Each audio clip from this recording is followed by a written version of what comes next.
Coming up on this extra large Blerd Breakdown, Kathleen Kennedy is set to step down from Lucasfilms. Who could potentially replace her? The Punisher looks like they'll be getting a special presentation with Marvel Studios. James Gunn talks DC Universe video games. Daniel Radcliffe could be playing Clayface. Harriet the Spy star Michelle Trachtenberg dies at 39. Danielle Fishel and Maitland Ward are arguing over the Pod Meets World podcast. We have so much Diddy or Didn't He, including more about his lawyer, more about his defense, as well as if some of these cases are going to be dropped. And of course, Luka Doncic has a triple-double against the Mavs in his first game against his former team. All of that and more coming up on this giant Blerd Breakdown happening right now.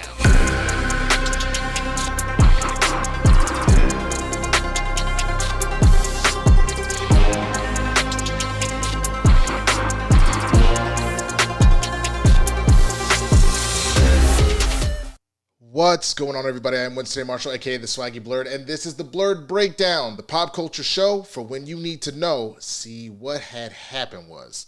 Now, if this is your first time here, please be sure to hit that subscribe button, hit the notification bell so you know when I'm dropping new content, man, and definitely throw a like on this video. You can also get into the conversation, man, down in the comments. If you're watching with me live right now, thank you so much for joining me. Please be sure to go ahead and get in those comments. Let me know what you're thinking and whatnot. I obviously appreciate any and all super chats and or Streamlabs that might be coming in right now. I got a lot of stuff that we're going to have to talk about today, man. I mean, you saw that whole breakdown about what's been going on, and I haven't been around for a little bit. We're almost there, man. The rest of the apartment is pretty much done. Last part is this, so we're almost there. So I really appreciate each and every single person that has been here and been supportive, man. So first of all, let me just say a couple things. Let's see. We will go ahead and set a new super chat goal for this show. If we go ahead and hit 15 of those super chats, we will do a swag day fun day this coming Sunday, which will be a lot of fun. Really excited about that. As you can see down here, I did have a large Streamlab on there, so that should be updated a little bit. But if you decide to, a super chat last time, but if you decide to donate for the Streamlabs, streamlabs.com/theswaggyblerd/tip. I can actually put that right here. Let's see.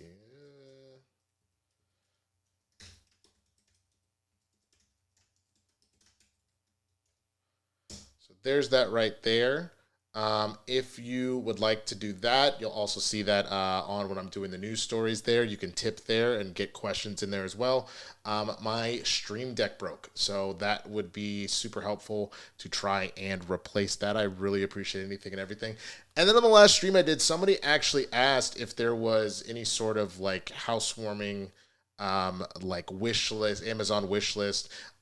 Kristen and I have put one together. Again, there is zero obligation to actually get anything there, but if there is something that you would like to directly send us, we greatly appreciate it. I haven't added it to this description, but I will be after this video is over. I will add that there. Last piece of news going into this, a little plug. Obviously you'll see me on Capes and Cows on Friday. But this evening, 6 p.m. Pacific, we have our Black History Month Blerds in the Hood special. That'll be happening both here on YouTube and over on Twitch. You can either go to twitch.tv/blerdsinthehood or youtube.com/blerdsinthehood. Either one, we will be on both. The YouTube videos get pulled pretty easily, though, just as a heads up, because we swear a lot. We don't necessarily care about playing copyright stuff. We never really cared about the Super Chats on here, too, because Super Chats get eaten so much by YouTube. I don't mind them as much on this solo dolo, but if you are asking me by my preferred, it's definitely the Streamlabs just because of that. But got a lot to cover, man. So many stories. You're going to be with me here for about 90 minutes to 2 hours, so we got plenty of time to get through all of it. And again, I will answer all your questions at the end unless I see something in here that's pertinent immediately to what we're talking about. Shout out to JMB, Travis Earl, and Matt Thomas, all here at the start of it. And yes, all of my Dragon Ball Z and Super Blu-rays right behind me as well. That will eventually make it over to the bookshelf because, again, that's kind of the last little spot is to get that. But let's jump right into it, man, with our first story. This was a huge piece of news that dropped yesterday and got continued today. Magic Mind don't sponsor the show, but Magic Mind it up, baby.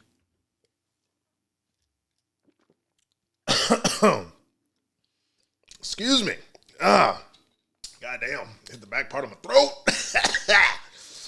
All right. Let me see. All right. So Kathleen Kennedy is set to step down as the Lucasfilms president. And the question is, who would potentially take over for her? So this is comic book movie, both Josh Walding and Mark Cassidy articles put together here. Kathleen Kennedy has ruled over the Star Wars empire for more than a decade, but it looks like she finally might be moving on from this galaxy far, far away. As first reported by Puck via the San Francisco Gazette.com, filmgazette.com, excuse me. The Lucasfilms president has told associates that she intends to retire by the end of 2025. There's definitely something to this, as the story has been picked up by the Hollywood trades. This story also carries more weight than the wishful thinking often shared by YouTubers. If Kennedy does plan on stepping down, then she's unlikely to be missed by the majority of Star Wars fans. She did... Screw you, Matt.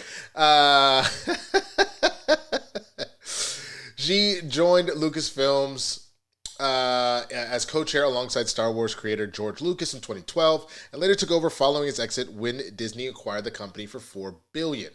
Kennedy came in for a lot of criticism over the years for a number of missteps associated with the franchise, but there's no arguing with the huge level of success early on, at least, she managed to achieve. And insiders believe finding a replacement will be no easy task. Outside of Star Wars, Kennedy played a part in developing the likes of Raiders of the Lost Ark, E.T. the Extraterrestrial, Gremlins, The Color Purple, the 1985 version, The Goonies, Empire of the Sun, Who Framed Roger Rabbit, and the Back to the Future trilogy.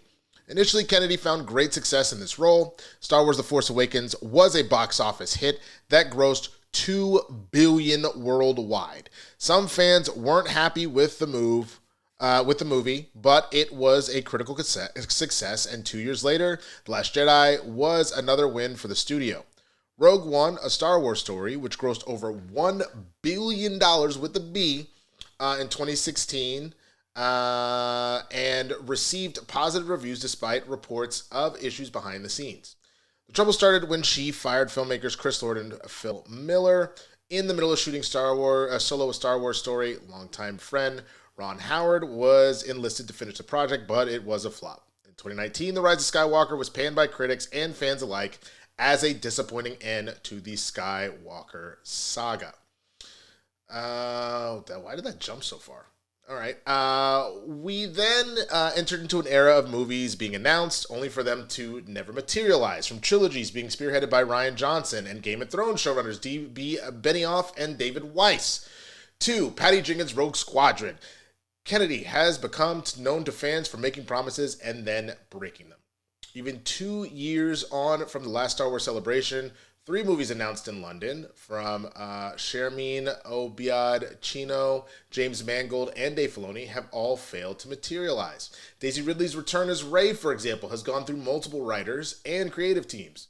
The franchise has found success on streaming with the likes of The Mandalorian, Obi-Wan Kenobi, and Andor, but there have still been notable missteps, including The Book of Boba Fett and The Acolyte.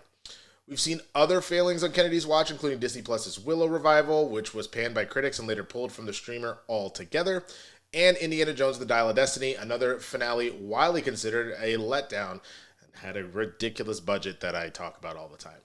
Neither Lucasfilm nor Kennedy has responded to requests for comments. This was as of last night, but we'd imagine she'll announce her plans to step down at Star Wars Celebration Japan this April. It's hard to say who will take over for the veteran producer, but Disney likely wants someone who can right the ship and get the property back in theaters, which brings to the first potential individual. The Hollywood Reporter has now shared an update with a list of potential candidates to replace her, and one of the names is none other than current Marvel Studios boss Kevin Feige. One reason Kathy stuck around for so long is because there is no credible alternative, said one of the Hollywood Reporter's sources. What people don't understand is it's not a creative job, said another. That's about 10%. The rest is dealing with Disney licensing and fans. It's really hard to find people who have love and knowledge of Star Wars and can run a big company. This is someone who needs to know how long a lightsaber is and how you charge it, says Stephen Galloway, Dean of Chapman University's Film School via Variety. How many executives know the answer to those questions? Even so, a few potential names have emerged. Along with Feige, there's The Mandalorian and Grogu director Jon Favreau, current Lucas Chief Creative Officer Dave Filoni, Bad Robot's Hannah Minghella, The Force Awakens and The Rise of Skywalker's director J.J. Abrams, and former 20th Century Fox head of production Emma Watts. We're not sure if all of these are realistic, but insiders, this is the second option here, believe that Dave Filoni is likely to be the pick. Hollywood Reporter has since confirmed that yes, Filoni is Kennedy's likely successor. George Lucas himself mentioned him, and after cutting his teeth as a creative on The Clone Wars, Filoni has worked alongside Favreau to spearhead Star Wars' streaming stories. Having helmed Ahsoka in 2023, Filoni is knee-deep in pre-production on Season 2 and is still expected to direct his own Star Wars movie. How can Lucas's chief creative officer balance that and calling the shots in the studio?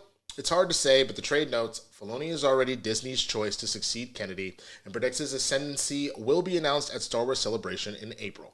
In response, another source counters. He's a great resource of knowledge, but he's ultimately a TV guy. He'll be killed by all sides. One reason Kathy stuck out for so long is because, we read that, no creative alternative, blah, blah, blah, creative giant fans, blah-de-blah-de-boo. Filoni has been chosen as Lucasfilm's president. Being chosen as Lucasfilm's president would make fans happy, but it's a big job and extends well beyond just greenlighting movies and TV shows. Kennedy, with decades of experience in Hollywood, has struggled in the role for over the past 12 years, so Filoni could face similar challenges. Woo! All right. That is a lot to cover, so let's talk about it. First and foremost, I gotta say that Kathleen Kennedy definitely has been a roller coaster ride for quality. It almost feels at this particular moment that a lot of the stuff involved with Disney has been on that roller coaster ride of whether it's knock it out of the park like they normally do, mid, and then just straight up bad. You can really apply that to all facets of the company. I know that can be applied for a number of reasons, whether it be the pandemic, the strike, changing of hands of the main CEO from Chapek back to Iger and all that kind of stuff. There's been a lot of, you hit peak, and as the world shut down, everything kind of went topsy-turvy. Now, people would make the argument, well, Last Jedi and all that happened beforehand. Sure, and that's true. Star Wars was kind of dealing with some rough stuff with The Last Jedi and The Rise of Skywalker before that. But where things seem to kind of get better with The Mandalorian, they started that way, but we haven't gotten a movie since the pandemic. It just hasn't happened. And the shows really have been hit or miss. Book of Boba Fett was not good. I did not see The Acolyte, can't speak on it. I know that a large majority of fans did not enjoy it. There are plenty that did. There's far more, it feels like, that didn't. Andor was a hit. The next season of Mandalorian, I want to say like 2 was good, and then 3 was kind of like, if I remember correctly. We're about to get the Mandalorian Grogu movie, so hopefully that will be good, but as that story mentioned, you haven't got the Rey stuff off the ground. And then it's not just Star Wars, it's Lucasfilms. Dial of Destiny was not good. It's not for bringing in star power, but even kind of seeing the CGI on Harrison, trying to get him to look younger didn't do as well versus letting him naturally lean into what he was doing in, say Brave New World, things like that. You were just trying to do a lot, and you ended up wasting 350, I think, 325, something like that, million to make a movie that did not bring that money back. So there have just been bad choices, moves made across the board. But for all that being said, nobody said that running a studio was easy, man. And that's what I'm saying about with the whole idea of Disney as a whole. Because people have looked at Feige right now, and they're starting to wonder if he's lost the sauce, because he brought something really special in those first 3 phases, but then phases 4 and 5 have been very hit or miss. It's been another roller coaster. I just genuinely think we don't understand. I think maybe Lucasfilms is a little bit easier to see because they were already on rocky territory. But I don't think we realized how much that series of events in Hollywood really messed things up. And the only thing that made it worse, and this is not an excuse for Kathleen Kennedy at all, but this is just as a general whole, I've said this a lot. I talk about this with Christian on Capes and Cows. We both have an issue with how budgets have gotten out of control. Most of that has to do with the fact that you're seeing a lot of tech bros, you're seeing a lot of tech investors seeing that Hollywood is a way to make a lot of money, and they go, great. Here's, $500 million, go bring me back to Billy. Because they go, I saw what Endgame did, and y'all only put like 250 or 300 into that, so you can easily churn me out 2.5. That's not a problem. And so then you start taking these IPs and forcing stuff to happen instead of telling good stories. The reason why the MCU worked is not just the IP. That is a major part of it. It's not just the star power. That's a major part of it. It was good storytelling with compelling characters that we're seeing in the visual medium. What we've gotten, and it's easier to use Marvel for me since I've been more decked into that than anything else, what we've gotten as of late is the idea of we're just going to ride the name on things, or we'll ride the concept of things, and that'll be enough. As of the end of this past weekend, it looks like Brave New World is just under. By now, it's probably cost $300 worldwide. If it's anything about what they were talking about of all of the reshoots and what it ultimately costs, it's barely going to, if doesn't break even. And a lot of the things that I was saying, now mind you, I have said this about Brave New World before. There are racist trolls that can go fuck themselves, and they were actively rooting for this movie to tank. That's a state of fact. What I won't do is, just because something like that has happened, just blankly go, well, this is good, just to defend, something because it is a black-led film, or because I have, someone that I personally care about in the movie. I'm not just going to blanket statement just say, yeah, it's good because I want to be supported. I want good shit to come out of it. Like marketing with Red Hulk and all this kind of stuff, and letting that be enough. That's not enough to do it, because we wanted to see a good, compelling story about Sam. That is what needed to be at the core of things versus essentially following Ross around. The same thing can be said about a lot of the Star Wars stuff. The Book of Boba Fett at a certain point was not Boba Fett. That show became about Grogu and Mandalorian. It became Mandalorian season 2.5. And that sucks when you have a character like Boba Fett who has been revered and loved forever. He has been everybody's favorite bounty hunter and is up there rivaling Darth Vader and Luke Skywalker for like characters that people effed with, man. And it felt like you kind of just dashed that. It just didn't make any sense. I didn't hate what Moses Ingram was doing in Obi-Wan Kenobi. But the story didn't. It was weird. A show named about Obi-Wan. We a lot of times spent more time with her and her kind of quest and what was going on there than focusing on Obi-Wan and kind of what was going on. There's nothing wrong with B storylines. There's nothing wrong with other characters, but it didn't necessarily draw us to the center of the conflict of what was happening with Obi-Wan. I mean, I guess sort of because she was kind of hunting, the kids and all that, and hunting Jedi, but it felt like a shoe-in type situation. And that is where I think a lot has been strayed with this added more.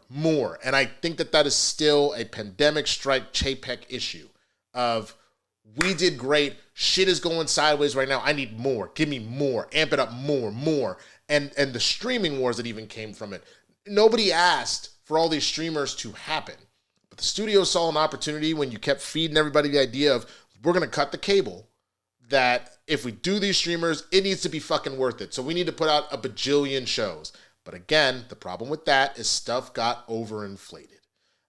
So do I think that there was a point at which Kathleen Kennedy got a little disconnected from what was going on? Yeah, I do. But she brought a lot of good. Some could argue, did she bring more bad than good? I don't know. I can't answer that question, especially because, like I said, I kind of got off the Star Wars train a little while ago. But I'm not going to take away the good stuff that she did bring. But I do think it's time. I just think it's time, in the same way that you see an athlete on your team and it's like, it's time to retire, RIP to Kobe. But by the time Kobe walked out, it was time. People keep remembering Kobe's 60-point game. And if Mandalorian and Grogu is fire like that, and is Kennedy's 60-point game and getting out of here, more power to you, my lady. Like that, good for you. That is awesome. But if you go and look at Kobe those last few seasons, man, Kobe was trash. Let's just be, he was not the legend, not the Black Mamba that we knew. Rest in peace. That's not a knock on him as a whole. It was just time. The same way I'll be honest, it's probably time for Aaron Rodgers to hang him up. You trash, bro. You spend more time on Pat McAfee than you do actually playing football. So I just think it's time.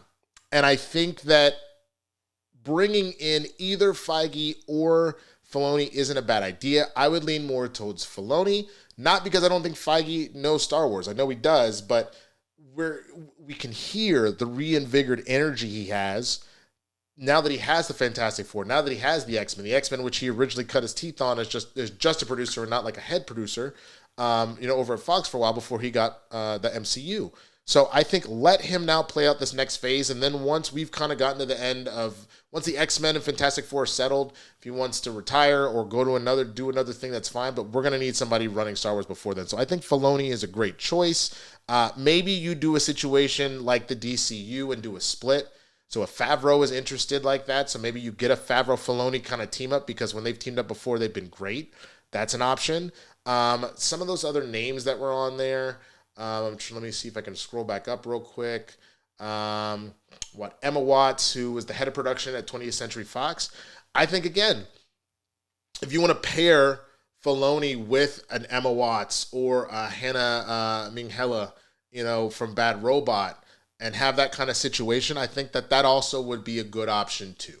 I think all of those would be a good way to go. And I think what people want more than anything, you want to have a little familiarity, find a way to get the Rey thing back under the belt, but we want to hear new, interesting stories, and they need to center around characters that we care about. The stuff that really brings us in is the compelling stories of an Andor, of Ahsoka.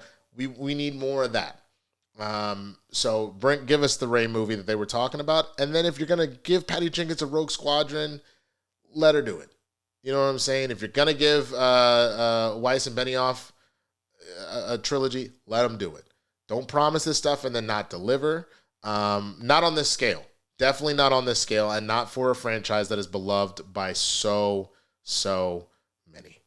All right, that was like a good 25 minutes on some Star Wars shit, man. So I appreciate you bearing with me on all of that as we talk about Kathleen Kennedy and what the next steps for Lucasfilms will be. Let me know what you think in the comments, man. And if you're watching live, go ahead and throw in a super chat to Streamlab. Let me know what you think as well. And let's go on to our next story. The Punisher is going to be doing a special presentation, it looks like, for Marvel Studios. This is from Comic Book Movie with Josh Wilding writing. Marvel Studios has only released 2 special presentations so far, and both have been superb. The Guardians of the Galaxy Hollywood Special, Holiday Special, and Hollywood Special, it kind of was, Kevin Bacon, and Werewolf by Night received rave reviews, but 2.5 years after they first hit Disney+, we're still waiting on more. What looked like it might have been a failed experiment from Marvel Studios, neither was cheap to produce, and were not privy to streaming numbers, is now making a good return, according to Marvel television boss Brad Winterbaum. Talking to comicbook.com about John Bernthal's return as Frank Castle in Daredevil Born Again, he revealed that Bernthal is working on a special presentation with us about that character. Yes, we're finally getting a solo The Punisher project in the MCU. There's no word on who will write and direct the special, when it will be released, or what it's about. Common Sense says it will boost the same TVMA rating as The Man Without Fear's Disney Plus debut, and chances are it's going to set the stage for a new series revolving around the vigilante, assuming he factors into Marvel Studios' plans for multi-year TV shows. The Punisher special presentation could also lead him into another Marvel movie or TV show, as Frank is a big part of Spider-Man's world, for example. Remember, there have been vague hints about the Punisher being in Spider-Man 4. I think there's a reason why that character has resonated as deeply and strongly as he has, the actor previously said of the Punisher's long-awaited MCU debut. In the hearts and minds of comic book fans and first responders and people in the military and people all over the globe, I think there's a little bit of Frank Castle in everybody. He exists very strongly inside me, and I care about that character deeply. I also know that it's absolutely essential that if we do it right, and we have real sacred integrity of the source material and to what is at the core of Frank Bernthal continues, I'm going to do my absolute best to make sure that if and when we do it right. Special presentation for The Punisher should be relatively cheap to produce and could even be shot while Daredevil Born Again Season 2 is in production. Hopefully it's being fast-tracked because the more of Bernthal's Frank we see in the MCU, the better. It's unclear how connected to the wider MCU these street-level characters will be. They may start showing up in movies or be what Marvel builds its streaming projects around, similar to when they were on Netflix. Either way, the future now looks bright for Daredevil and The Punisher. Okay, gotta do this manual now, so essentially when I was saying that it's broken, the top row and a half of buttons all work. The whole bottom half got smashed. They don't work anymore. So I got to do the rest of these manually. Let's see here. Boom, scene change. Great. Okay. So I think that this would be fantastic, man. I'm glad. The one thing that I have said that I think has not missed in this Phase 4, Phase 5 era have specifically been the special presentations. The holiday special, I watch it every Christmas at this point. I love it. It's a lot of fun. You still got a chance to get a really good story in there. Expand the world a little bit. I see someone said the Punisher Christmas special. That'd be hilarious. I feel like maybe it comes out on like a Veterans Day or a Memorial Day or something like that. I don't know if that's a little too on the nose. But I think that would be a great way to do it. I don't think you need to necessarily go a whole other show, especially since we're trying to tone down how many shows the MCU is putting out at this point. I think letting Daredevil be the main vehicle for the street level shows and the street level movies can really center around Spider-Man. If you get a situation where you think you can get back Luke Cage or Jessica Jones, Iron Fist, if you're going to do that properly, I would love to see like a Luke Cage Iron Fist show. I think that would certainly work. Or a Luke Cage Jessica Jones show, because they get married in the comics at one point. I think that those would all be great options to kind of do that, but you don't want to oversaturate. Like, I don't need more Echoes, which had good moments but wasn't great. Hawkeye is fun to watch at Christmas, but it didn't really blow my skirt up one way or the other. Loki, fantastic. WandaVision, fantastic. Agatha All Along, to me, fantastic. But then there's misses or mid stuff. I think keeping the specials for characters that are not at the forefront of stuff, letting the main stories be told in the movies, few exceptions with one or two shows, and then a special presentation that can either be break it up into 2 episodes, like a part 1 and a part 2, and maybe they're both like 90 minutes long, or exactly what you got out of the holiday special and Werewolf by Night, where it's just kind of straight up. I think that's a fantastic plan, and bringing back this character that a lot of people like would be great. And I think that would be great. Do just a Heroes for Hire. That's specifically, if you do Heroes for Hire, which would be, Luke and Iron Fist, and you can really kind of throw Jessica in there, I think that works. I think that would be a really cool way to do that. But either way, man, I love this news. I would love to hear what you think. Again, get in the Super Chats, get in the Streamlabs, let me know what you're thinking. And if you're watching this on the replay, let me know in the comments if you are going to be rocking with the Punisher special presentation. All right, man. So let's keep it pushing. Let's go to the next story. And this one got me a little bit excited, but a little nervous at the same time. Let's talk about some DC video games. All right, again, I got to do this manually, so let's see if I go back over here. Great. All right, so DC Studios co-CEO James Gunn starts talking about DCU video games. Josh Wilding and Comic Book Movie was reporting. Now, the first video games based on James Gunn's and Peter Safran's DC universe are still years away from being revealed. But the co-chairman and co-CEO of DC Studios have revealed they are actively working with various WB Games teams. Speaking at DC Studios' presentation, the duo explained that they are working closely with the WB Games division assisting studios like Mortal Kombat creator NetherRealm and Batman Arkham developer Rocksteady on character design and story.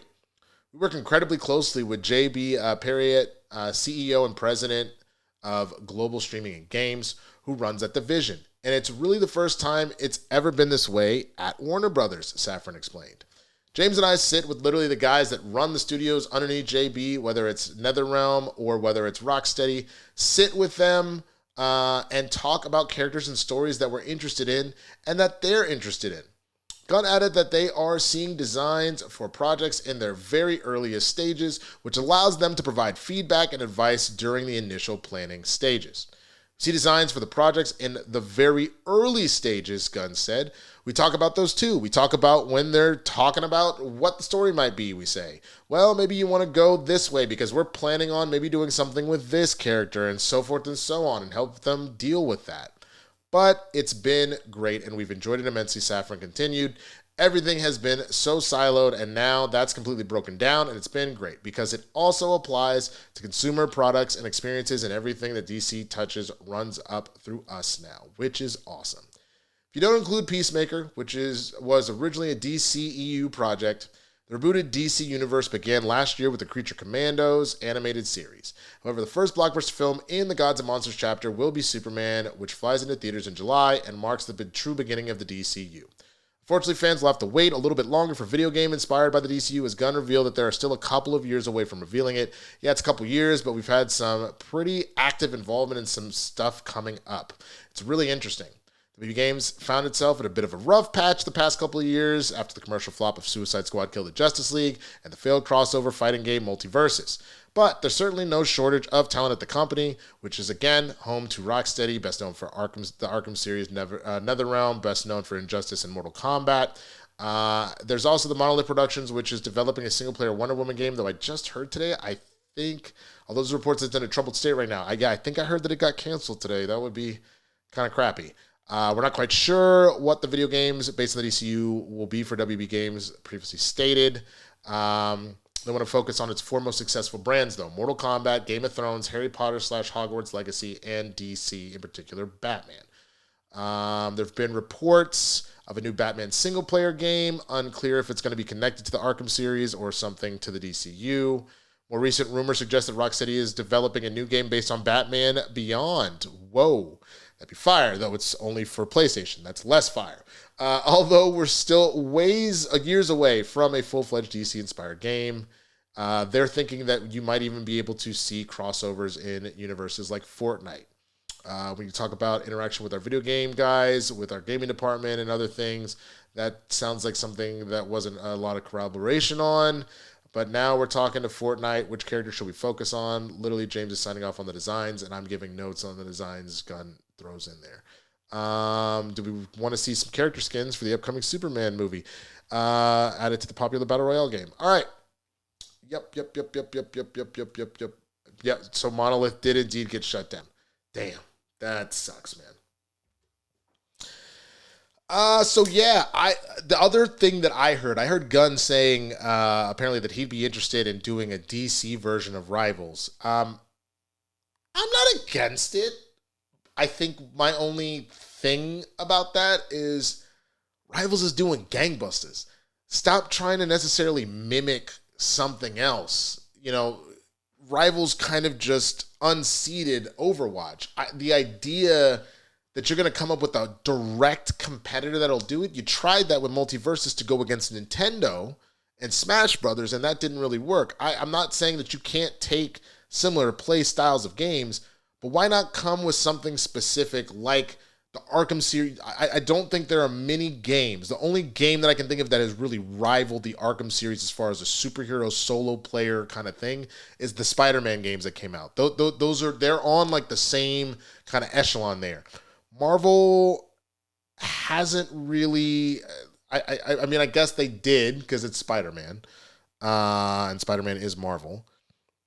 But that almost seems like its own universe because of Sony. You know what I'm saying? And if this is going to be tied to the DC universe specifically, so what you're doing with these movies and TV shows, I would much rather play like a Booster Gold game, time traveling shenanigans and some crazy shit. Like that sounds hilarious.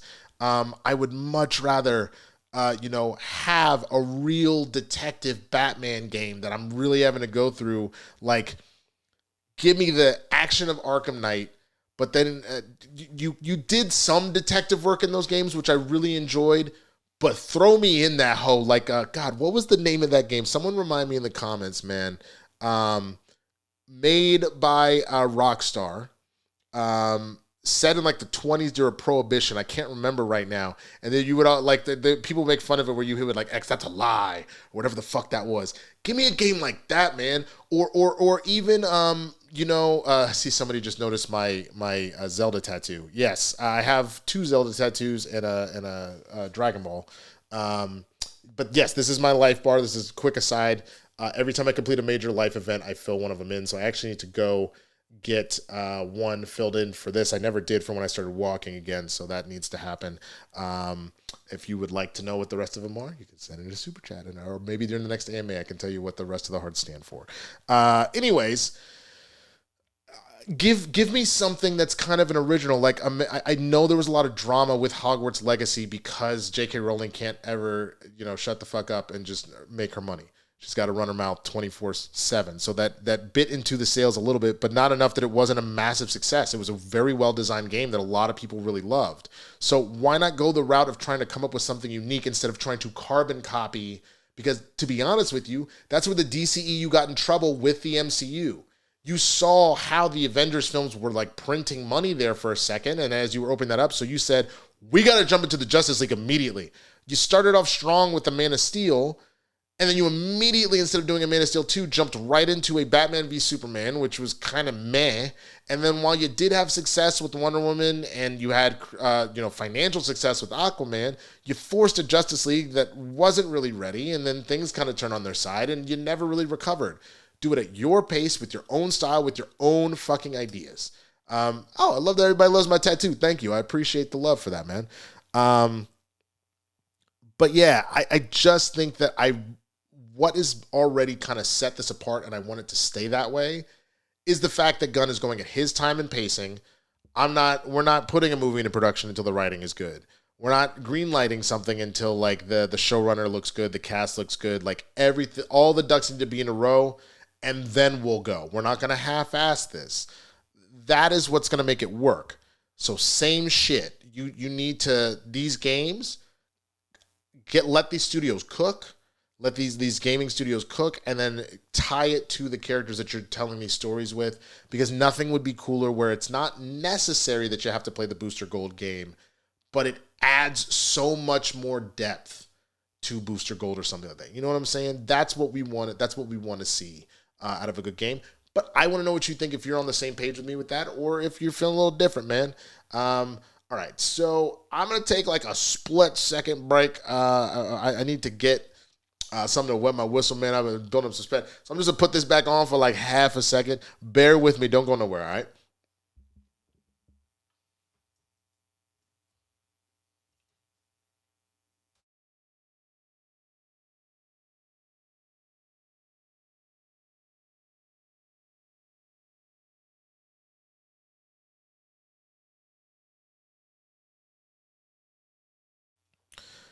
Okay. Thank you for that. We're just going to pretend that there was a sponsor there. The sponsor today is going to be 2 different things. The first one is going to be Blerds in the Hood. For those of you that have been fans from the neighborhood and all that shit, we will be doing Blerds in the Hood this evening, 6 p.m. Pacific. Mentioned that before, twitch.tv/Blerds in the Hood, as well as youtube.com/Blerds in the Hood. You can come and check that out. Also brought to you by my ass streaming on Twitch. Depending on how this evening goes, because it'll be roughly about 4 hours of streaming already, just doing new stuff and shooting the shit. I may or may not actually have the time or the energy to stream a little Rivals tonight. If I don't, you will definitely catch me later this week. I got to work, for those that are familiar with LA and Anaheim, I want to say tomorrow. And if that's the case, no, I don't.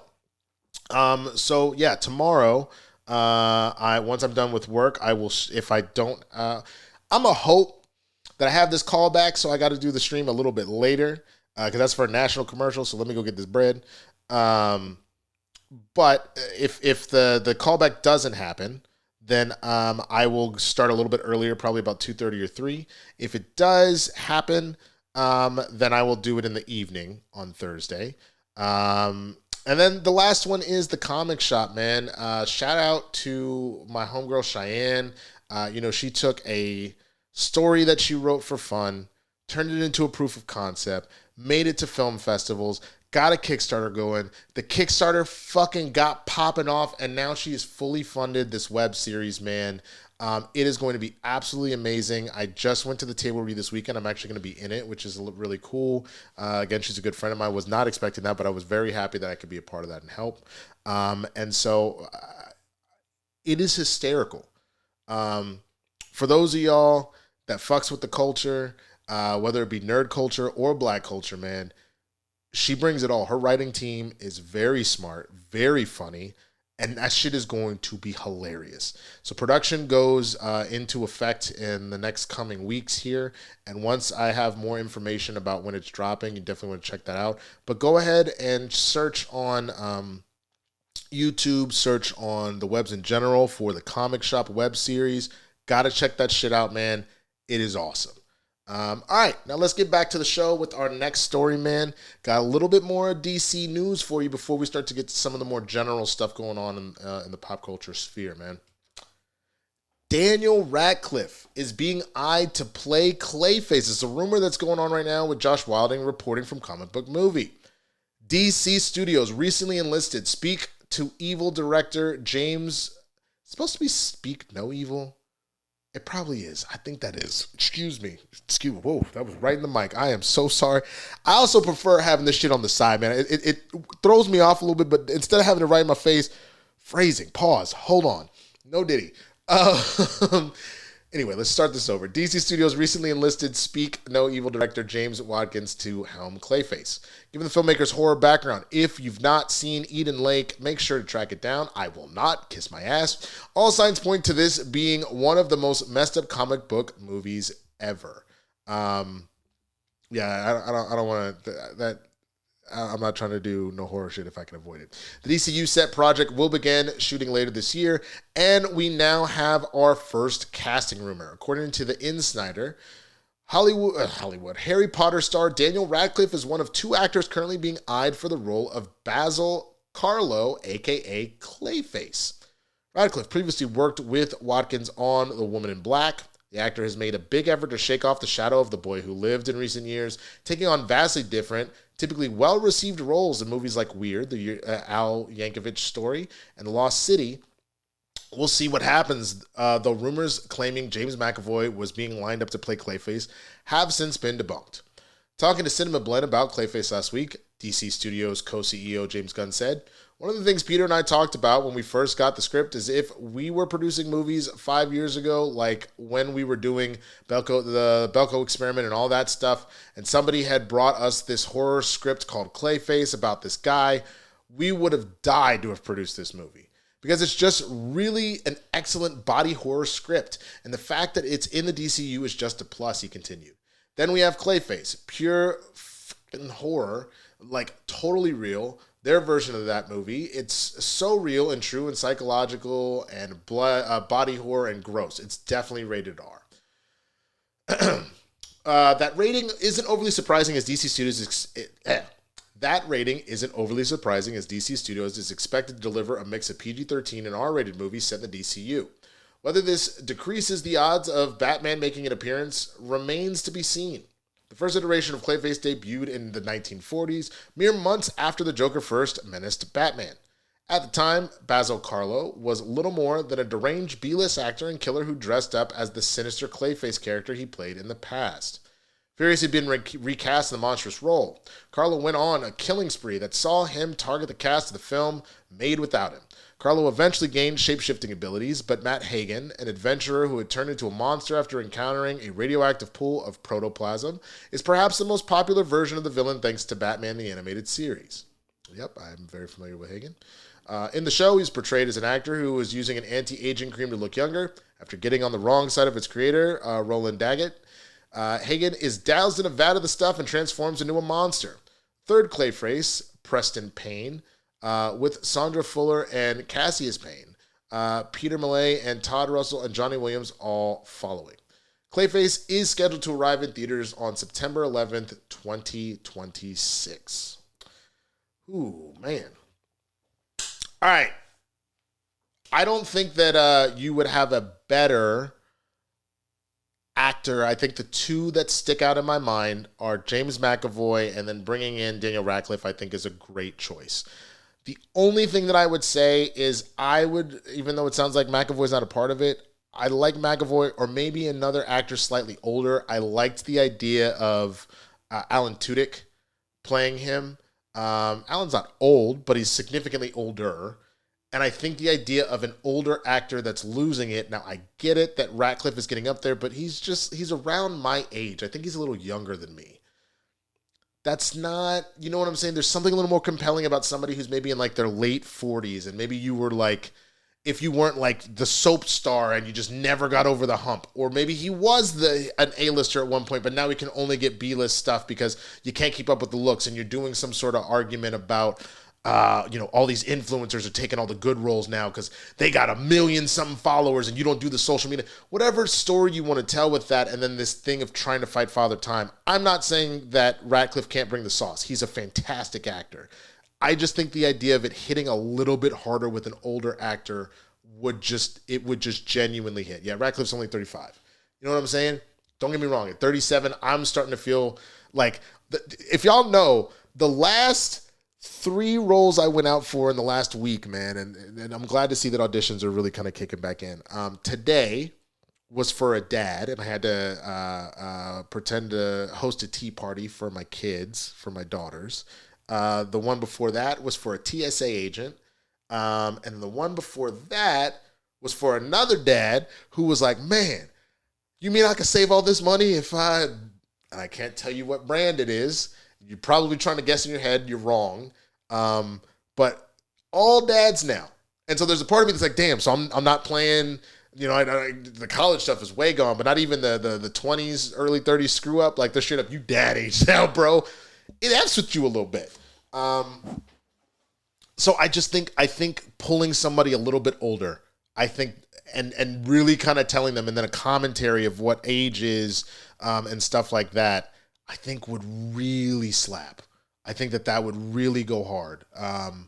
But again, if you're bringing in Radcliffe, he's a fantastic actor. He can do it. I'm not worried about that one way or the other. I just think that would be a really good role for an older actor. But that's just me. Let me know what you think in the comments. If you're like, nah, give me Radcliffe, man. That's all I want. He's got this covered. Or if you got somebody else that you were thinking about, let me know. Now we got to get a little bit more serious. There was some tragic news that broke earlier this morning. All right, man. So for those of you that are, around my age, you are probably familiar with Michelle Trachtenberg. She was a star of both the movie Harriet the Spy and was one of the main characters on Buffy the Vampire Slayer, as well as Gossip Girl. Unfortunately, she has passed at the age of 39. This is TMZ's report on the story. Michelle Trachtenberg, known for her roles in Gossip Girl and Buffy the Vampire Slayer, has died. Police sources confirmed the shocking news to TMZ, though the exact cause of her death remains unclear. We're told police and paramedics responded to a call for a woman in cardiac arrest and found Michelle unresponsive. She was pronounced dead on the scene. A separate source tells us the actress had received a liver transplant recently, meaning within the last year. And at this point, police reportedly believe she died of natural causes. We're told Michelle was out with friends Thursday night of last week at Sorrentino's in New York City. In recent months, she had posted photos where fans felt she appeared gaunt or frail. Michelle defended her appearance, calling out haters and saying, "Explain to me how I look sick." She also reminded followers, "Did you lose a calendar and not realize I'm not 14 anymore? I'm 38? How sad for you to leave such a comment." In another post, she made it clear she's never had plastic surgery and was happy and healthy. Michelle rose to fame as a child star in Harriet the Spy, later on becoming a household name for her role as Dawn Summers on Buffy the Vampire Slayer, then took to the Upper East Side as Georgina Sparks in Gossip Girl. A rep for Michelle tells TMZ it was with great sadness to confirm that Michelle Trachtenberg has passed away. Family requests privacy for their loss. There are no further details at this time. New York Post was first to report her death. Michelle was 39. Rest in peace. And as of 10:55 a.m., there was an update saying law enforcement sources tell TMZ Michelle Trachtenberg's body may have rejected the liver transplant she received within the last year, causing complications. We're told Michelle's mother found her.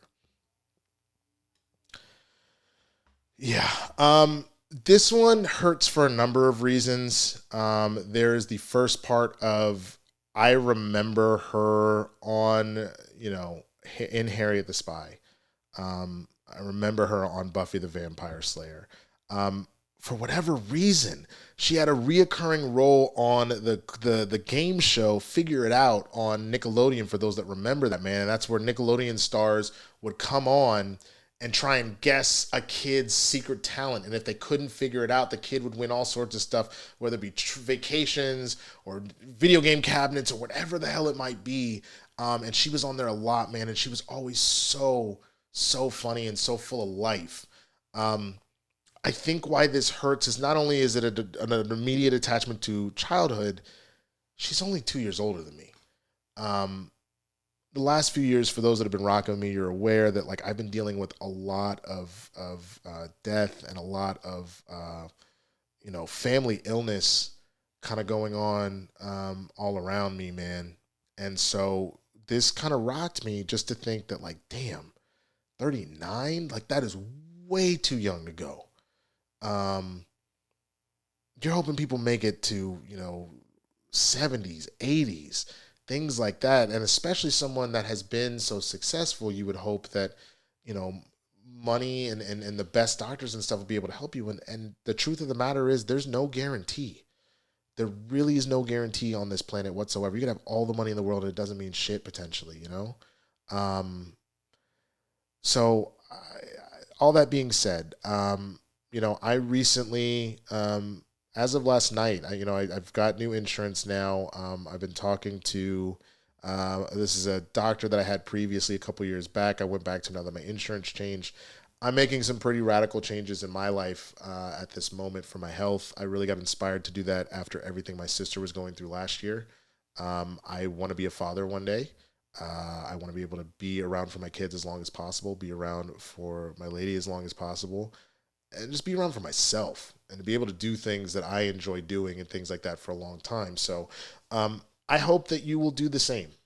If there's something that you've been putting off, whether it's eating better, working out more, spending more time with your family, whatever it may be, I really hope that you will do whatever you can to improve your life and enjoy your life now. Don't put it off. Don't wait for another new year. We just got through one.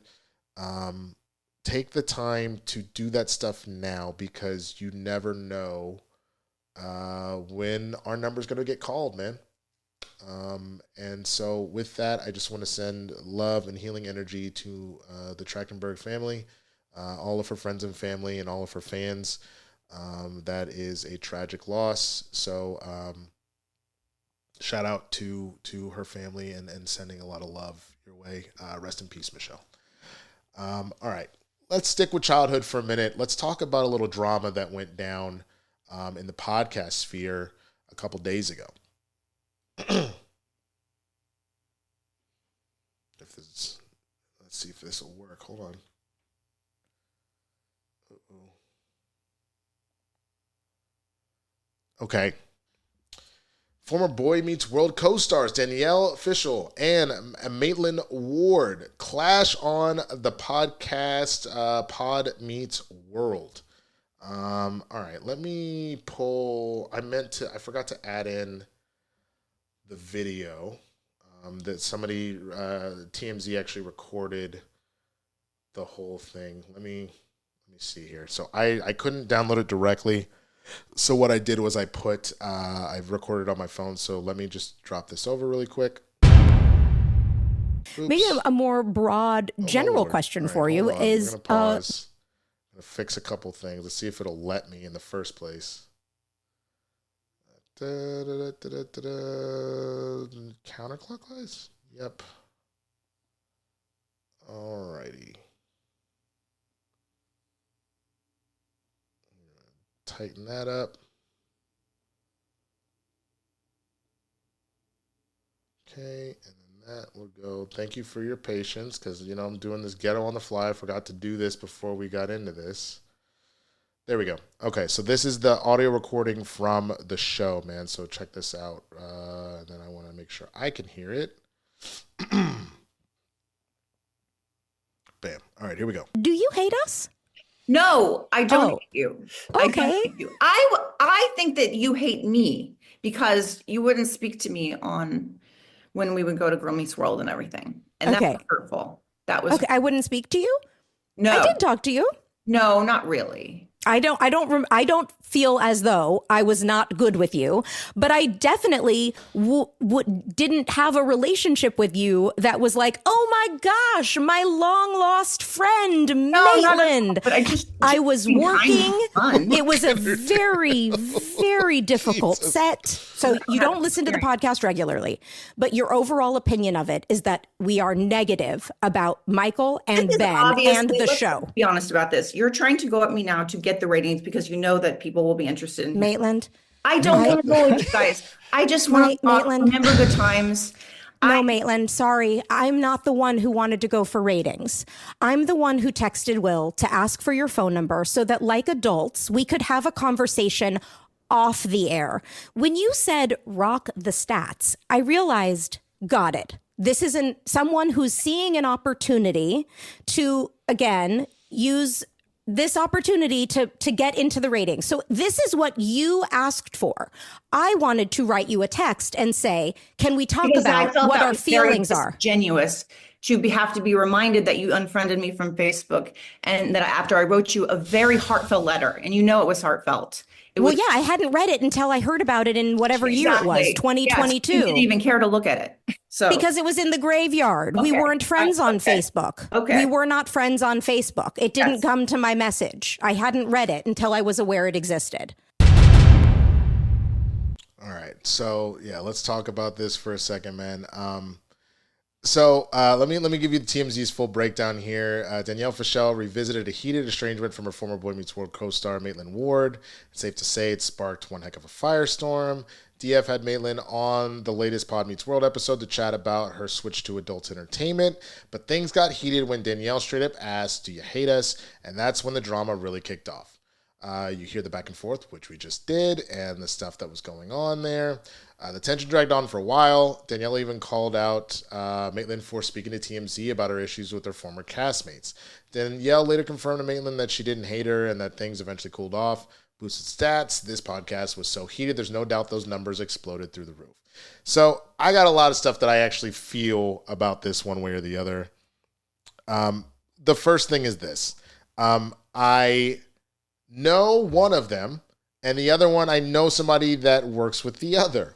So the on the one hand, as far as the one I know, I was on a show called Sydney to the Max. A lot of you know that for Disney. And I got the chance to meet Topanga herself, Danielle. She is a sweet, lovely human. And even to this day, we followed each other on Instagram and whatnot. I still, we exchange messages every now and again. She's genuinely an incredibly sweet and thoughtful individual. I don't believe for a split second that she would do anything to actively, try and screw somebody over. I would believe that she wouldn't put up with nobody's BS, as you kind of heard in that conversation, but there's no world where I believe that she would actively go out of her way to harm somebody like that. You know what I'm saying? On the flip side of that, I know somebody that has worked with Miss Ward in the adult entertainment industry and has said that she's kind of a lot. I will leave it at that. I won't get into further details. I will just say that this person that I know that works in that field has told me that allegedly, this is all alleged, this is all hearsay. Nah, son. No. And that's the whole thing, is that it feels, based off of the fact that Maitland has been on TMZ a lot, kind of popping off at the mouth, that it feels like she is trying to get more press constantly. That's what that feels like. It feels like a cry for attention. And I truly believe, because when you listen to the Pod Meets World podcast, I do listen to it every now and again, They bring people on that were guest stars, that were actually stars on the show, writers, all that stuff to talk about that time, to talk about what the show meant and how it was doing and things like that. And it's a good podcast. And the three of them are all good people that are genuinely just talking about a crazy experience they all got to share with each other for years. So it really feels like this is Maitland. And I believe that when Danielle was like, I asked for your number from Will to see if we could discuss what was going on, but you like, no, I want to talk about it on the podcast. And I was like, okay, I guess. And then they made it a whole thing about talking about her transitioned career. Well, Maitland wanted to start some shit. So I'm just of the mindset, I'm not trying to be a homer or nothing. From the fact that I know one of them and I've heard stories about the other, I'm kind of on the side here of that, similar to the episode of Boy Meets World when they're in college, where, Rachel felt, Maitland's character, felt ostracized. It was like, you guys have been friends since you were children, and we're just on the outside. And that was with it was Sean, Topanga, and Corey were the in-group, and then, Rachel and Jack, and, oh my goodness, why can I not remember? Oh my God, why can I not remember the black girl's character name? What's wrong with me? Damn. Oh, somebody's going to tell me and I'm going to get dragged for this. I know that shit. Oh, my Lord. What was her name? Angela. Damn, Angela. Trina McGee. Angela. I knew that. Shit. Cut this out in the clip out, man. That they felt like the ostracized. So maybe it feels like because Rachel came in, Maitland came in late in the game, that maybe that's where that's coming from, one way or the other. But, it was the Prank Wars episode. Yeah, that's what that was. So either way, man, let me know what you think. You hear that if you're kind of like, okay, this just sounds like high school drama, or if, you have a side one way or the other. If you've heard something and you feel some type of way, let me know. Take my black card for not knowing Angela from Boy Meets World when every nigga I know wanted Topanga. Not that they didn't want Angela, but you know what I'm saying? Like, that was the first crush. Like, Angela came on in like season 5. Stop it. Stop that shit. All right. Let's go to some more serious stories. We have got a whole bunch of Diddy or Diddities to get to today, and I'm going to focus on 3 particular stories. Though I know some more stuff came out today. I'd already kind of prepped this last night, so here we go. Yeah, I did get wound up. Kiss my ass. In our first Diddy or Diddy, let's do a follow-up to Diddy's ex-lawyer who disagreed with the direction of the defense. This is TMZ's report on it. Diddy has one less lawyer fighting for him. I discussed this last week into his federal trial because his legal team couldn't get on the same page regarding the best defense for him, TMZ has learned. Sources with direct knowledge of Anthony Rico's exit from Diddy's camp tell us there's been a power struggle going on between lead attorney Mark Agnifilio and him for several months, and it finally came to a head. As it reported, Rico shook up Diddy's team Friday morning by informing the judge he could no longer effectively defend his client, but his filing lacked detail about why he was jumping ship. We're told the battle within Team Diddy centered around the sex trafficking allegations, and there were disagreements on how to handle that part of the federal indictment when they would go to trial. For his part, Agnifilio had repeatedly denied the trafficking charge and instead says the so-called freak-offs always involve consensual sex between Diddy, a girlfriend, and a third party. As we reported, Agnifilio filed a motion to dismiss count 3 of the indictment, which is all about the Mann Act, the transportation of individuals to engage in prostitution. If you want to look into that a little bit more, there was a discussion about how that was used as an act kind of during slavery, and I want to say post-Civil War as well. And so they tried to make the argument it was a racist defense, which, if you remember, I showed that clip of the Boondocks, which the episode got pulled at this point. I got to go clip that out because they were like, you showed too much of the show. But anyway, our sources say Rico grew frustrated when his efforts to speak directly to Diddy about legal strategies was thwarted by co-counsel, and that's why he felt he couldn't properly defend the hip-hop mogul.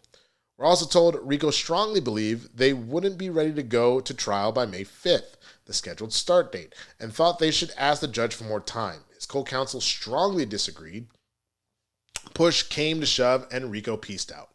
Our sources connected to Diddy told us Rico's departure is much ado about nothing, saying lead defense attorneys Agnifilio and Tenny Garagos have been rock solid for almost a year now. We reached out to Diddy's reps for comment. No word back yet. Agnifilio made it clear in TMZ's Downfall of Diddy documentary he wants to go to trial as soon as possible, and in today's filing, Rico told the judge his departure would not delay Diddy's defense. All right, let's talk about this first, man. So one of the things that we kind of talked about last week is when you heard it, and especially knowing that Rico had like defended Osama bin Laden at one point, we're like, oh, this nigga did that shit. Like, if you remember the Chappelle show when he was trying to find the jurors, like, oh yeah, Beretta did that shit. That was kind of the stage we were at with Diddy, knowing that a lawyer that was defending Osama bin Laden at one point was like, I can't do this. Especially because the only thing that was revealed was, I can no longer effectively defend my client. It's like, whoa. Now, mind you, I am still of the mindset that there is some plenty there that, you know, there is a special place for the defense attorney. I mean, everybody deserves a lawyer. Special place for somebody that's helping people that have been doing some wild shit one way or the other. Again, he is innocent until proven guilty, but a lot of this evidence does not point well, and we got to see how this trial plays out. All that being said, it's very interesting when you have a high-profile case like this to have this much ego trips happening because you're being paid a lot of money to make it happen. So you would hope they could get on the same page and do your job if they're going to get paid that much money. But I guess maybe good on Rico if he was like, you know what, I don't need this shit, and was like, I'm going to piece the fuck out. So it sounds like it's not as much of a, hey, hella guilty, I can't do this for my conscience, and more like just egos headbutting, which kind of sucks. He thought maybe that someone had grown a little bit of a spine or some shit, but maybe not. Maybe it's just I don't want to deal with this shit. And I can understand that one way or the other, man. Let's go to the next story. I just wanted to do that follow-up so we kind of knew what was going on because there's two major points directly tied to both the criminal and civil cases that I wanted to talk about. The first being with the criminal case here. This is also TMZ reporting. Diddy's team claims that the search warrants were illegally obtained. Diddy's legal team is attacking the search warrants federal agents obtained to raid his homes and examine his internet history, claiming feds made false statements in their applications for the warrants. The super producer's lawyers filed the document Sunday asking a judge to suppress all of the evidence obtained in the searches because the government presented a grossly distorted picture of the facts when obtaining the warrants.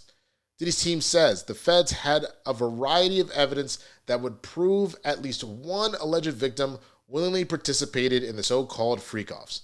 In court documents, the feds defined a freak-off as days-long sexual activity between Diddy, a woman, and a male commercial sex workers, some of whom were transported over state lines. Diddy's side adds probable cause statements the federal government compiled were intentionally misleading, and ultimately their attempts worked, and they were able to secure warrants before leaking damaging information.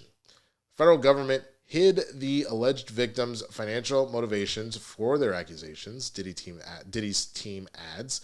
Another misrepresentation they want addressed. As you know, Diddy's criminal case caught the public's attention last year when feds raided his homes in New York, Miami, and Los Angeles. Federal agents said they recovered numerous pieces of evidence in their raids, including hard drives and surveillance equipment. They also famously claimed to recover more than 1,000 bottles of baby oil. Jesus Christ. Those raids to Diddy's led to shocking arrest in a New York City hotel in September. He is facing multiple charges: racketeering conspiracy, sex trafficking by force, fraud or coercion, and transportation to engage in prostitution. We've reached out to prosecutors. So far, no word back. Okay. This is bad.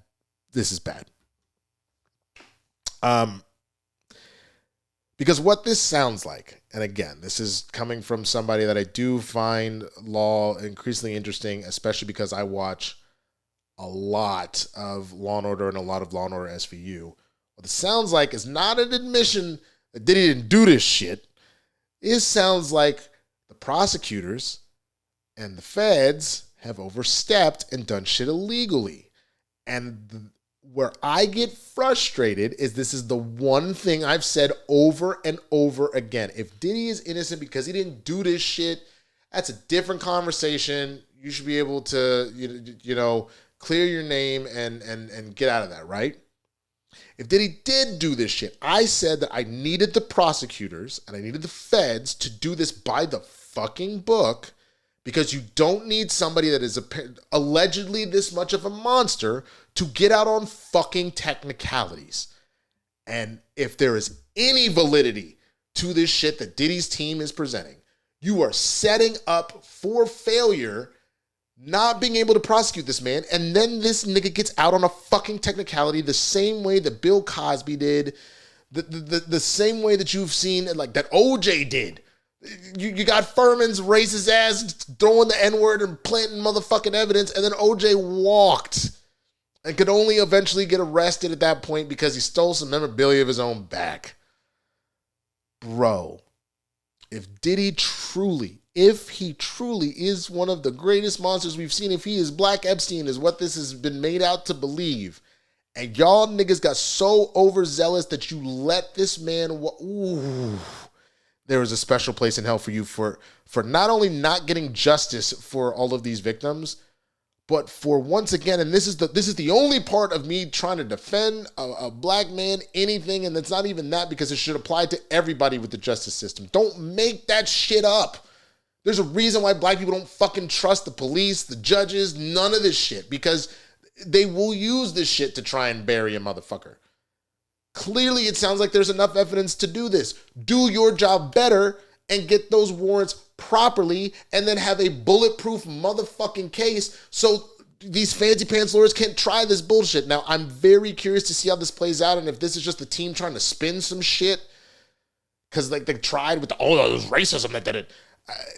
It's starting to look like maybe it might be, and not because he didn't do it. Again, all alleged. I'm making sure I say this a million times. Don't come for me. I ain't nothing to do with this shit. We just talking about it.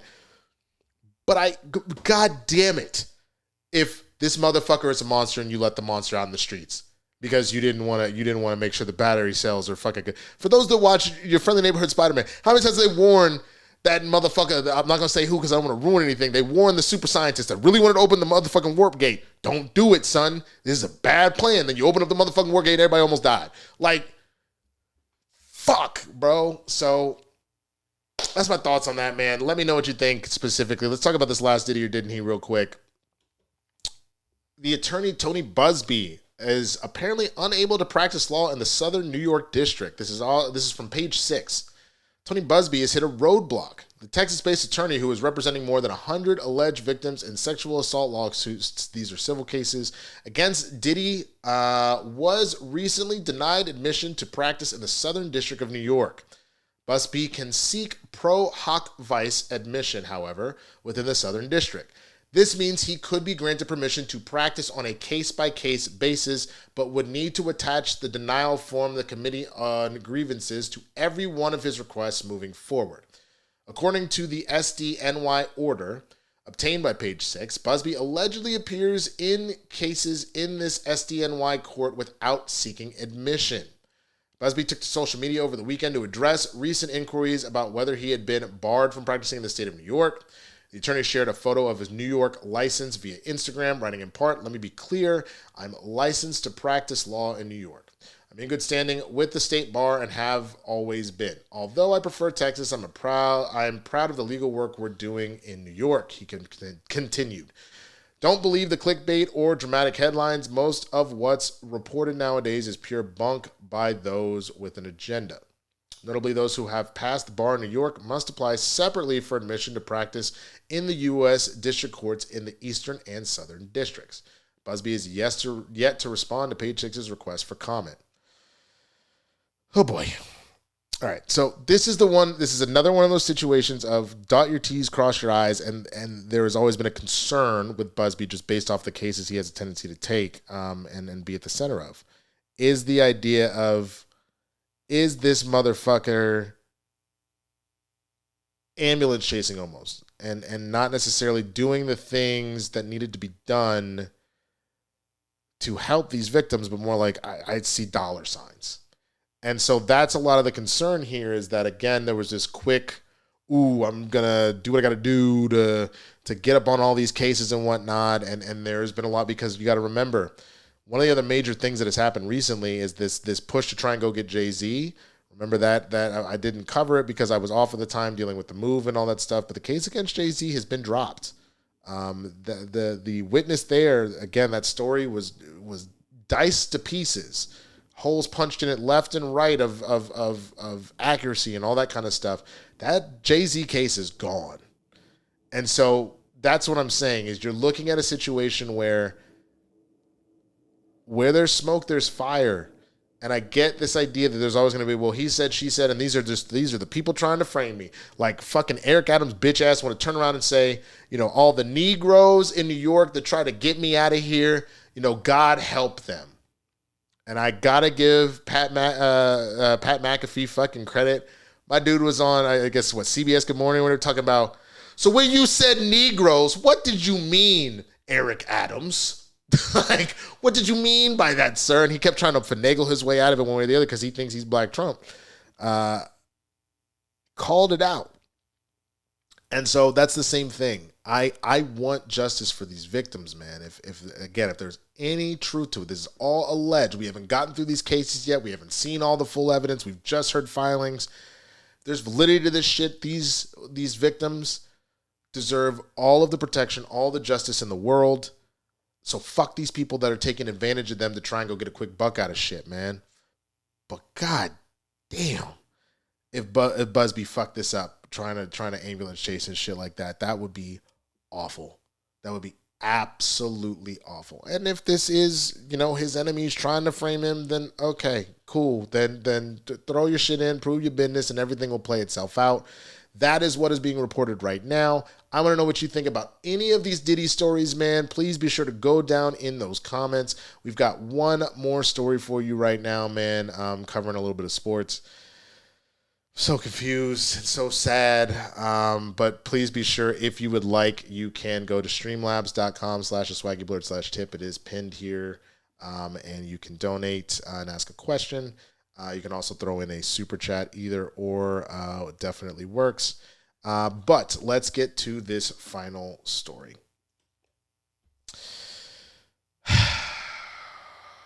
What should have been my team's GOAT, Luka Doncic, led the Lakers to 107-99 victory over the Mavericks in his debut against his former team. This is ESPN's report on the game. Luka Doncic had 19 points, 15 rebounds, and 12 assists in his first game against the Dallas Mavericks since they traded him to the Lakers, leading Los Angeles to a 107-99 victory Tuesday night. Doncic secured his first triple-double with the Lakers on an emotional night for the Slovenian superstar, who was blindsided by the seismic trade sending him to Los Angeles for Anthony Davis 3 weeks ago. Doncic warmly greeted his former teammates, but also took a few pretentious looks at the Mavs bench during the night. He struggled with his shot, going 6-17, but kept a superb playmaking performance with an assist to LeBron James for a clenching layup with 32 seconds left. James helped his new teammate by scoring 16 of his 27 points in the fourth quarter, while Los Angeles held on for its third straight win and its third straight win and its 13th in 16 games. Kyrie Irving scored 35 points, and Klay Thompson added 22 for the Mavs. Dallas general manager Nico Harrison, who was revealed by many reveled by many Mavs fans for making the trade, was serenaded by Laker fans chanting, "Thank you, Nico." Like, nigga, do you not see how that's a motherfucker? Doncic's triple-double was his 81st of his career, 7th in NBA history, and his 4th this season. His last for Dallas was on December 15th. I gotta be honest, if you look at my Instagram, I think the story's still up right now. It's the same across the board, the Swaggy Blerd. I had my jersey on. I was wearing it backwards because I was fucked up over it, man. I genuinely was. That man was supposed to be a goddamn statue right next to Dirk. We only have one statue out there outside of American Airlines Center is Dirk. You've got Dallas Mavericks management throwing fans out and banning fans for having signs that say "Fire Nico." They wouldn't show fans on the Jumbotron, and then when they finally did at one point, people were dancing, and a guy said "Fire Nico," he mouthed it, and they threw him the fuck out. we have become Dallas sports teams have just become a full-blown dumpster fire at this particular juncture, man. I believe everything about this idea that they're trying to move the team out of Dallas. It sucks to see Dirk heartbroken. It sucks to see Mark Cuban. He chose to sell the majority shares, but to see him look confused and kind of upset. And it fucking hurts to see, our whole chant is, FFL, Mavs fan for life. To see Mavs fans who have put their heart and soul, used to go to Reunion Arena back in the motherfucking day. Like, we're there when we had our big three that we drafted in Finley, Nash, and Nowinski. And then, we let Nash and Finley go. And Dirk stayed, and Dirk was our motherfucking guy. To see what was the passing of his torch just be snuffed out over fucking ego. Because stories and I've talked about this before, stories coming out about every person that Luka liked or vibed with, Nico threw the fuck out. Jalen Brunson didn't leave because they were like, we really can't afford to have him here. Jalen Brunson went and became a superstar for the motherfucking Knicks because Jalen and Luka were fucking boys. So he's like, get him out of here. And they brought in Kyrie, and the fact that Kyrie has been on record to be like, that is my brother. He's like an uncle to my kids, man. If he needs anything, I'm there. And you go and watch the end of the game, and they share this really long hug, and they're talking. They're fucking boys. He went and dapped up everybody on the motherfucking team, man, showing love. He loved the city of Dallas. He loved the fans. He loved his teammates. And this crispity, crackety coon, Nico Harrison, just was out in these streets, ruining everything. I said it. I hate the man. I hate him. And understand this. You want to talk about maybe just a baby bit of goodwill you'll get if we win a championship somehow, which we didn't look like we were going to do that shit yesterday. I understand AD was hurt, but that's part of the problem is AD stays hurt. I love AD as a person. I love him when he is able to ball. I really appreciate what he said in that press conference. It does not take away the fact that the nigga cannot stay on the court a lot of the time. Let's say they win a title. If Luka wins even one, no, I'm not going to chill. Fuck the moon cricket. If I'm not going to do it on air, but I've been saying hard R's about this motherfucker. I'm so mad. Let's say they win one title. If Luka wins even one more title, one extra MVP, anything like that, in his tenure, you can go fuck yourself. Because then guess what? You didn't win the trade. You lost it because you didn't trade away like somebody who was maybe in his peak but like teetering out. You took someone who was just entering their peak for somebody who was in the middle of their peak and starting to teeter out and might already be out of it just because of the injuries. Like, fuck you, bruh. Fuck you.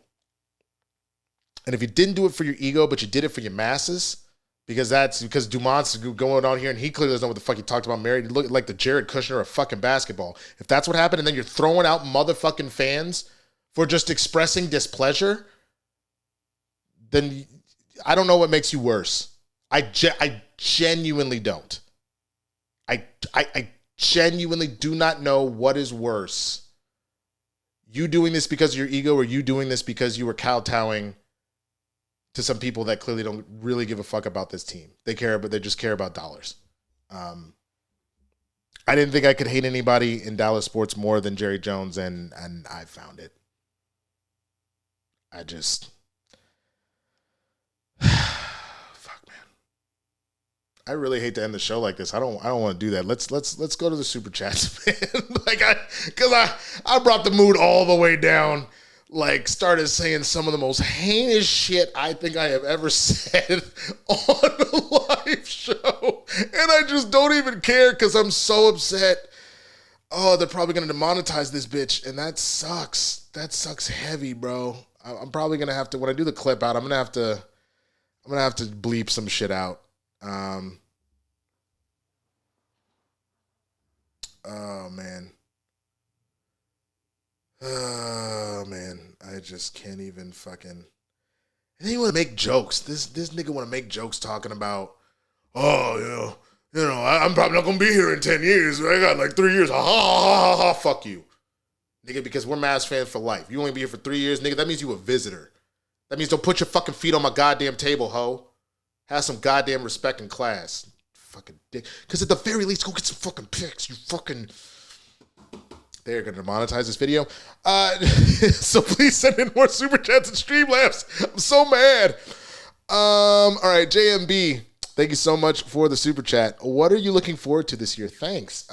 Yeah, what am I looking forward to this year? I'm looking forward to a bunch of great movies. Let's say 3, but a bunch. I have a gut feeling because I've only heard about Novocaine in the last week. It's probably not necessarily going to be good, but it could just be a small budget thing. I like Jack Quaid, so hopefully it's good. And that's just on a recent tip, but Mickey 17 looks great. I love Bong Joon-ho. Fantastic Four, Thunderbolts, Superman. All of those are great. I have been making big changes in my life that I said, health, financially, all that stuff. I'm looking forward to seeing the progress that comes out of that. I have been really putting my more time and energy and effort back into acting stuff now that I have time to do all that. So I'm looking forward to that too, and seeing what the results are from that. Including there was a short film that I was telling y'all that I had written and that I was creating. I'm looking forward to get back on track with that, man. When it's about time to shoot that, I will probably do like a small little Kickstarter for that. I actually wrote another 2 short films, and I'm hoping that I could at least get let's get through one first. But if I can get all 3 done, I think that would be really cool. So I'm looking forward to a lot of good stuff, man. And don't tell the missus, but I'm looking forward to getting engaged too. We got to talk about that a little bit later. But yeah, let's see. Daniel Melendez, thank you so much for the super chat. I think you said you were trying to put a question in there as well, Daniel. So if you remember what it is, you can go ahead and just throw it in the bottom there, and I will be sure to answer that.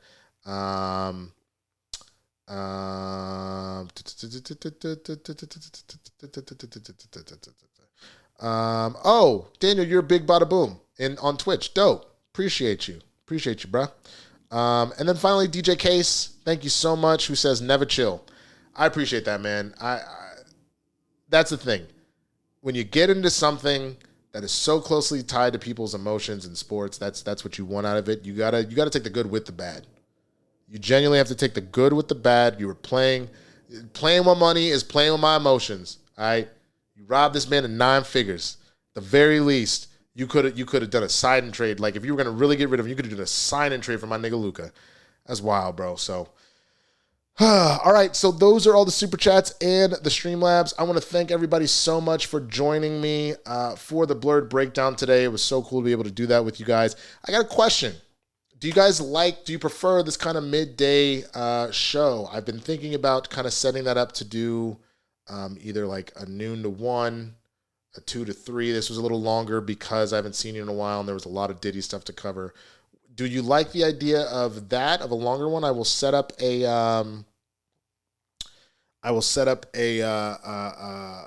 poll here on YouTube in a minute and ask if you prefer the evening stuff or if you prefer the earlier stuff. So let me know. And because I really want to do that more regularly for you guys. But what I will tell you is just for the sake of, I have now been working on set behind the camera Mondays and Wednesdays pretty consistently. It's been getting to the commute home is too late, and trying to get this done at 6 o'clock doesn't work. So it looks like it'll be a Tuesday, Thursday thing. So let me know what you prefer. If you prefer the midday stuff or you prefer the evening stuff. Matt Thomas just sent in a Streamlab, man. Yo, what color you want this Luka Lakers jersey in, homie? Gold, white, or purple? I'll kill you. Since that other jersey got screwed over, also you're going to Novocaine screening next Saturday. A paid preview screening at some theaters. I know Cinemark is one. I'll have to check that out, man. Look, I am not going to say no to, because Luka's my boy. He's my favorite player in the league. If you want to cop that, the purple black that they had on yesterday, sure. That's fine. I will rock it with, probably wearing my Mavs one most of the time, probably turn backwards as I did last night. But I'm not gonna, not rock my boy. I'm still a Mavs fan, but I need Nico to be gone, and hopefully for the ownership to sell, maybe back to Cuban.